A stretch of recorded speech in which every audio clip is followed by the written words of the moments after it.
Everyone was stunned, their jaws nearly dropping to the floor as they looked at Master Lawson hanging on the wall like a dead dog. For a long moment, no one could react. They never imagined that the man who just moments ago had seemed invincible, who defeated Lu Chang in 3 moves, would be defeated so easily, and with just one slap, no less, like a ping-pong ball getting swatted away. What the hell just happened? How is that possible? Lu Chang's eyes were wide open, looking like he had just seen a ghost. That was Master Lawson, one of the top martial artists in East Swinton, and he got taken down in 1 move? Who is this guy? What kind of monster is he? No way. Dustin actually won? Natasha Harmon was equally in disbelief. At first, she thought there was no chance Dustin could win. Who would have guessed not only would he win, but in such a stunning fashion? Just 1 strike, and Master Lawson went flying. That kind of power. It was terrifying. Master Lawson lost? Edwin Hummer's face was full of shock. He couldn't stay calm anymore. He knew just how strong Master Lawson was. There were few who could rival him in all of Swinton, yet this incredibly powerful master couldn't even withstand a single blow from Dustin. Was it overconfidence? A fluke? Or was Dustin just that much stronger? Looks like I still underestimated you. Natasha curled her lips into a smile. She looked both surprised and delighted, along with a hint of pride. She knew Dustin was powerful, but not this powerful. She had to admit, she had truly found herself a hidden gem. Well, looks like I won, Dustin said casually, shrugging as he walked down from the stage. At this moment, everyone stared at Dustin as if he were some sort of monster, especially Lu Chang, his earlier disdain now replaced by sheer awe. Anyone who could take down Master Lawson in 1 strike clearly wasn't to be messed with. Dustin, didn't you say you only knew a little martial arts? How are you this strong? Natasha asked cautiously. Maybe he was just too weak, Dustin replied. Really? But he did beat Master Lu, she said stunned. Lu Chang's face twitched again, another dagger to the pride. Mr. Hummer, we won 2 out of 3. Got anything to say now? Natasha turned and challenged him coldly. I made a bet and I lost.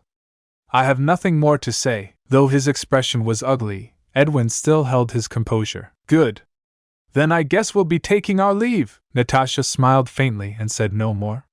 She led her group away in grand fashion. Boss, are we really just letting them go? One of his men asked, reluctant. Go? You think they're getting away that easily? Edwin narrowed his eyes and sneered. They stepped into my turf. Do you think they'll just walk out? I've prepared another little surprise just for them. Moments later, at the base of Mount Taiyang, Natasha's convoy had just turned onto a side road when a large bus suddenly approached head-on. With a screech, it skidded and stopped sideways, completely blocking the road. At the same time, dozens of masked men in black flooded out from the forest on both sides. They surrounded the convoy in no time. It's an ambush! Protect Miss Natasha!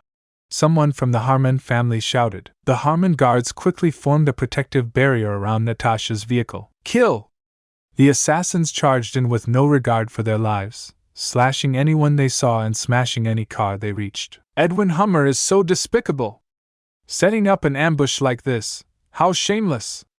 Ruth Harmon was furious. Business is like war. And when it comes to conflict, it's always bloody, Natasha said calmly. She had seen scenes like this too many times to be shaken. Humph! Just wait till I get the chance. He'll pay for this. Ruth gritted her teeth. Meanwhile, outside the vehicles, the clash had grown intense. Both sides were suffering casualties. Luckily, even though the assassins had numbers, they were no match for the Harmon family elites. After a brutal fight, the assassins were either dead or fled in defeat. Thud! With the fall of the last assassin, the ambush was finally over. The Harmon family had lost more than half of their fighters, but Natasha and Ruth were unharmed. Dustin stepped out of the car and glanced at the assassins' corpses. He noticed that every one of them had a serpent tattoo on their body. Humph! Good thing our people were strong enough. Otherwise, we would have been finished by Edwin Hummer today. Ruth grumbled. Clean this up quickly. We need to leave now, Natasha ordered. This was Edwin's territory, and she didn't know if more attacks were coming. The smartest move was to get out fast. As they were cleaning the battlefield, 2 black vans with out-of-town license plates suddenly arrived. They blocked off the road without hesitation. "No way, another ambush?" Ruth's eyelids twitched. As she watched warily, the van doors opened. More than a dozen warriors in tight combat gear stepped out in formation. Leading them was a beautiful woman in her 30s. She had refined features and a curvaceous figure, but walked with strength and pride, radiating the aura of a queen. "Aunt Lon?" The moment she saw the woman, Ruth's face lit up with joy and she rushed forward to greet her. The others let out sighs of relief. Turns out, it was reinforcements from the Harmon family. "What happened here?" The woman, Aunt Lon, frowned at the sight of the battlefield. "It was Edwin Hummer's people. They ambushed us here," Ruth reported angrily. "Ambushed? That's too much of a coincidence. How could Edwin have known your route down the mountain? That information should have been secret," Aunt Lon said sharply. "Yeah. How could he have known we'd take this road?" Ruth looked puzzled too. "You're saying there's a traitor among us?" Natasha caught on quickly. "Exactly." Aunt Lan's face turned serious. "I have reason to believe someone tipped them off. Aunt Lon, the people I brought today are all my most trusted. There shouldn't be any traitors among them," Natasha said, shaking her head. "Trusted?" Aunt Lon swept her eyes over the group, and suddenly locked on Dustin. "I don't recognize this man. He doesn't look like someone from the Harmon family." "Oh, he's a friend of mine," Natasha explained. "A friend?" Aunt Lon snorted. "These days, friends are the least trustworthy of all. I suspect this man is the mole. Guards, seize him!" With her command, 2 guards drew their blades and stepped forward without hesitation. And just can't accept it. This can't be the end yet. You promised to never leave, and now you're gone. Can't believe I can feel the world slipping away as you slowly fade from my everyday. You promised forever a love without end, but now I'm left broken, struggling to mend. I thought we were so tight, destined for a lifetime, love with no end, love with no end.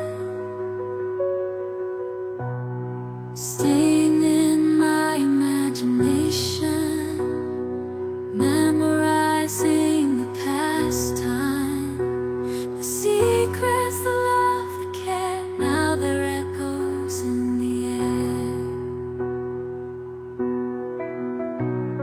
I still see your face in every place, feel your warmth, your gentle grace. But now there's just an empty space, and I'm lost in this endless chase. Keeping you in my heart, a piece of you I'll never let go.